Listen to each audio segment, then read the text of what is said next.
places on Earth that seem to hold no more surprises, regions we've mapped, photographed, and studied until there's nothing left to wonder about, or so we believe. But what if I told you? There are still places so remote, so untouched, and so deliberately off-limits that even today, in the age of satellites and space tourism, they remain invisible to our understanding. And beneath those places, beneath kilometers of ancient frozen silence, lie secrets no one has ever dared to speak aloud. The scariest part, they're not just buried, they're being kept. So who's keeping them, and why are we not allowed to know? Tonight we head to the coldest place on Earth, a continent cut off from time, and a story so unsettling it was nearly lost forever. So fasten your seat belt. This might be the deepest mystery you've never been told. But first, you'll have incredible luck if you like and subscribe before this video ends. At the very bottom of the world lies a land so alien, it might as well be another planet, Antarctica. With temperatures averaging degrees C and winds so strong they can strip exposed skin raw in seconds, it's no surprise that most people never set foot here. But it's not the cold that keeps people away. It's something else entirely.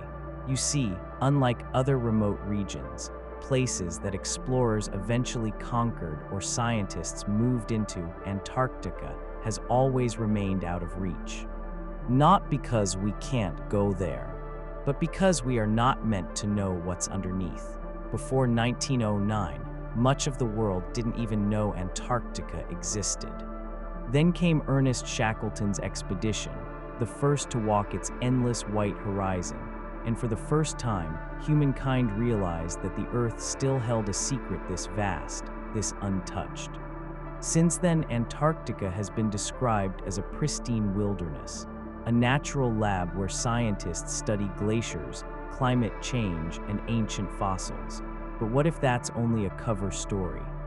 What if all those research stations and field reports are nothing but a distraction? To keep the rest of us from looking deeper, because under the layers of ice, some more than 30 million years old, something else may be waiting. Something not meant for us to find. And in 2015, a journalist named Linda received a letter that changed everything. In early 2015, as the world argued over climate change and technology raced toward new frontiers, Linda Moulton Howe, a veteran investigative journalist, received an envelope. There was no return address. No sender name, just a single title scrawled in careful handwriting across the top: The Truth About Antarctica. Inside was a letter, and the beginning of a revelation she would never forget.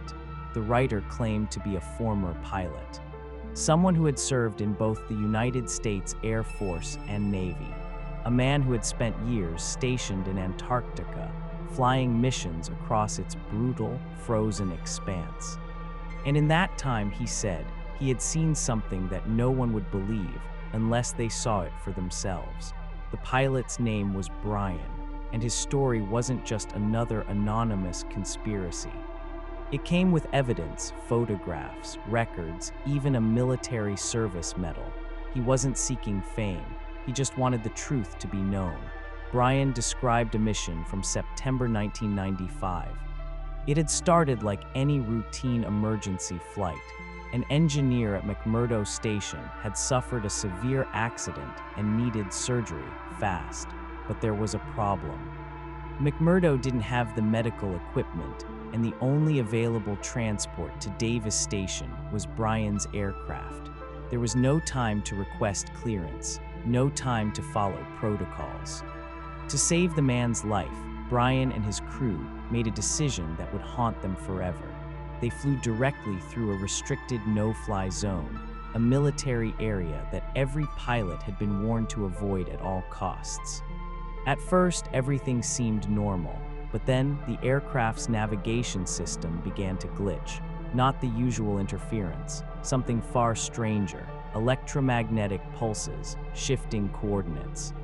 as if something hidden beneath the ice was distorting the very laws of physics. And then, through the windows, they saw it. Amid the blinding whiteness, an enormous circular opening carved into the ground. It was not a crevice, not a research station. It was something else entirely. The opening was the size of a football field, surrounded by armored vehicles with no visible tracks. And even from the sky, Brian couldn't see the bottom of the shaft. It was as though the earth itself had opened to reveal a secret that had been waiting for millions of years. But there was no time to stop. The patient was slipping into a coma. So Brian pushed forward, delivered him safely to Davis Station, and then returned to face the consequences. Back at base, he was summoned into a small room. A senior officer waited inside, cold, unreadable. The conversation was short, direct. He was never to speak of what he had seen again, and for nearly 20 years, Brian stayed silent, until that letter, until Linda.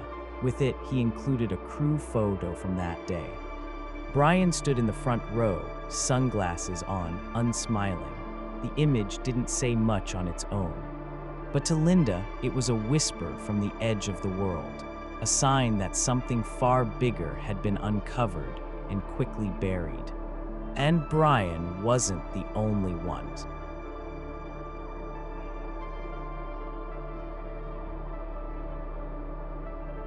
In July 2018, Linda sat across from another man.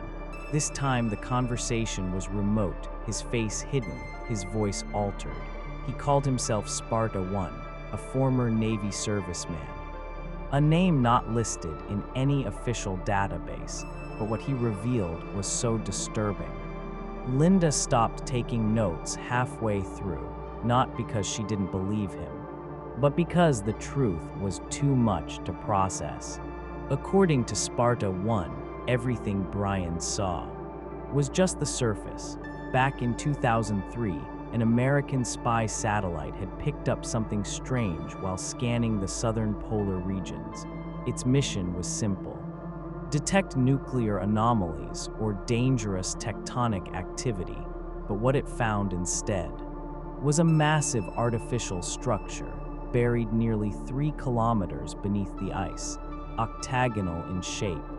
Made of dense black basalt, a material known for extreme durability and often found in ancient sites of advanced construction. This wasn't a natural formation, and it certainly wasn't built by any modern human hand. Soon after the discovery, a classified task force was dispatched. Sparta 1 was among the security details sent to escort the scientific team. When they arrived, excavation had already begun, and what they uncovered first was a door. A doorway so massive, so monolithic, it looked like it had been carved by something far beyond human capability. Yet, strangely, it required very little force to open, as if it wanted to be found.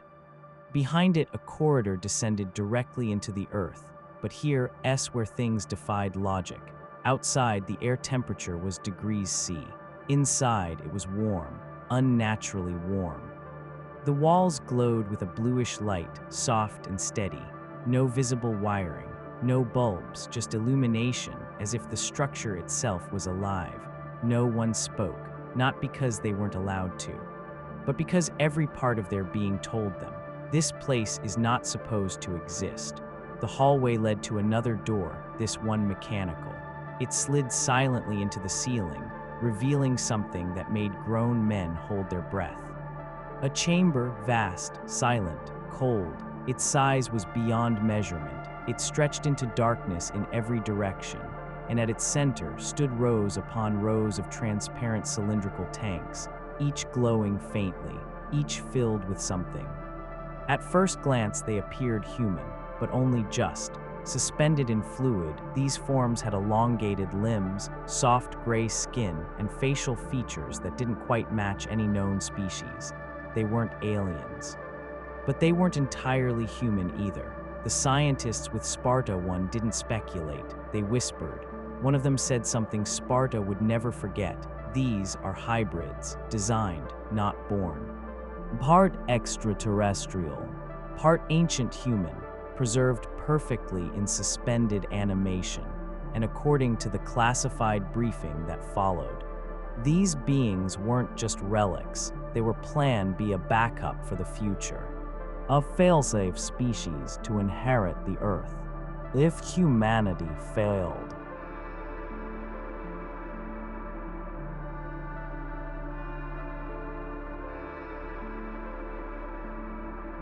That this place had not been built for discovery, it had been built to wait.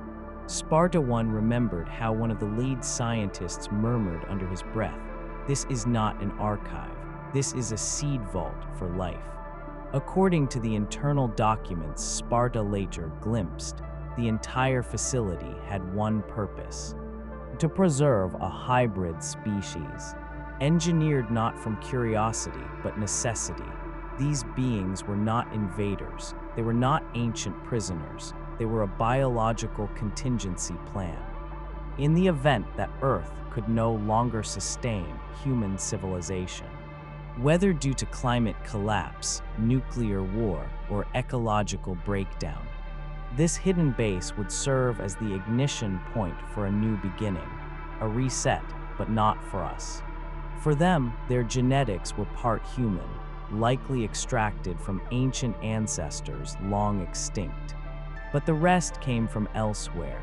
The traits were obvious: enhanced durability, resistance to extreme cold, more efficient oxygen consumption. Perfectly tailored for survival in a post-apocalyptic world.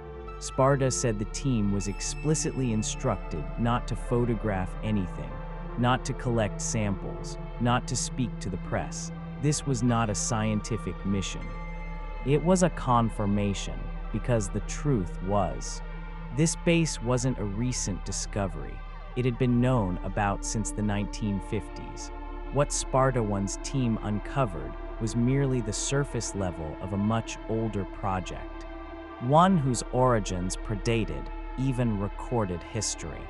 And just when Linda thought she had heard the most shocking part, Sparta added something that changed the scope of the mystery entirely. That Antarctica was just one node, one part of a global network of hidden facilities. Others, he said, existed beneath the deepest ocean trenches, inside remote mountain ranges untouched by human foot, under the lunar surface, and even on Mars, all connected, all following the same protocol, all preparing for the same inevitable collapse. And the scariest part, our governments knew. Not just knew, they participated. They traded access. They signed agreements in return for technology, in return for knowledge. And above all, in return for time. Because according to Sparta 1, the people in charge knew something, that the clock was running out, that our species was not sustainable. And what lay beneath the ice was already being positioned to replace us.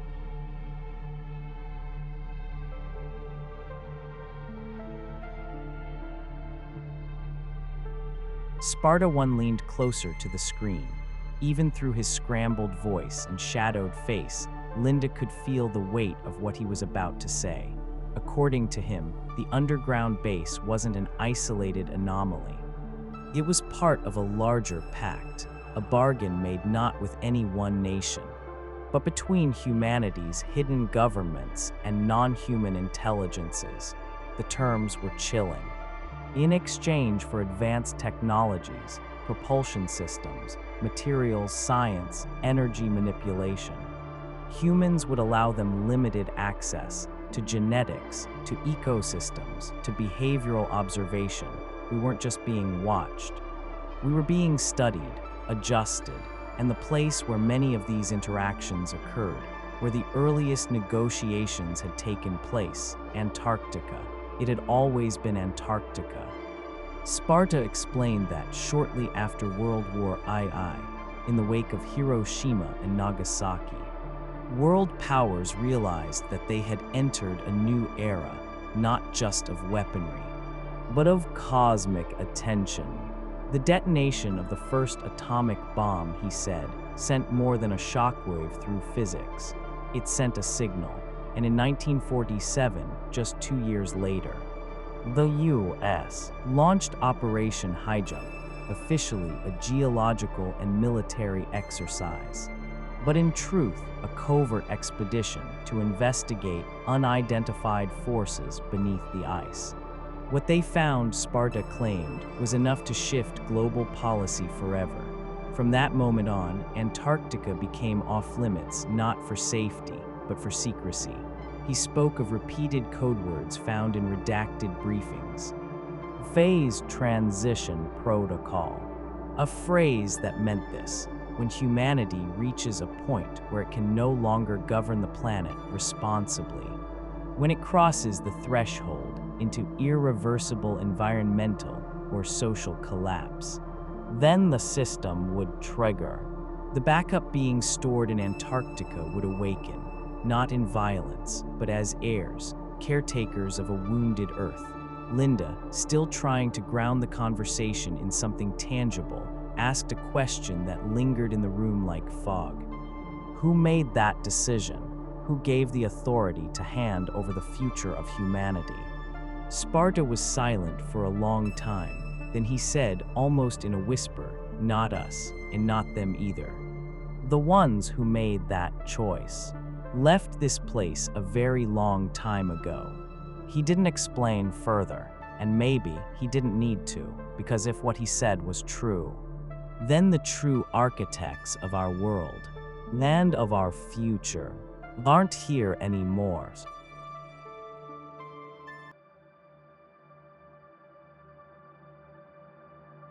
Since that day in 2015, Linda has received dozens of other letters, some typed, some handwritten in shaking cursive. Many came without return addresses. None of the witnesses knew one another, and yet they all described the same thing. The same structure, buried deep beneath the Antarctic ice. The same pale blue light radiating from the walls. The same overwhelming silence that pressed on their souls the moment they crossed the threshold. Some said they were part of scientific teams. Others were contractors, engineers, even janitorial staff. But no matter their rank or role, their memories aligned. They spoke of endless halls that bent space in unnatural ways. Of rooms that felt aware. Of presences watching from behind thick glass. And above all, they spoke of the beings suspended in containment, not dead, not alive, waiting. A few witnesses described waking up in the middle of the night with dreams they couldn't explain, dreams of great cities drowned in ice, of voices speaking in languages not of Earth, and of a countdown. A clock ticking not in seconds, but in civilizations. Some referred to the beings as the gatekeepers, those who stand between one era and the next. Others believed they were survivors of a prehistoric civilization, a race that once ruled the Earth tens of millions of years ago, who had simply gone dormant, waiting for their time to come again, and maybes. That time is closer than we think. Do you believe that what you've just heard is the truth? You might not believe everything you've just heard, and maybe the stories of underground structures, extraterrestrial life, or secret agreements feel like nothing more than imagination taken too far. But if something in this story made you pause even for a moment, feel free to share your thoughts in the comments below. And if you'd like to keep exploring the mysteries that time and silence have tried to bury, don't forget to subscribe and turn on notifications. I'll see you in the next video.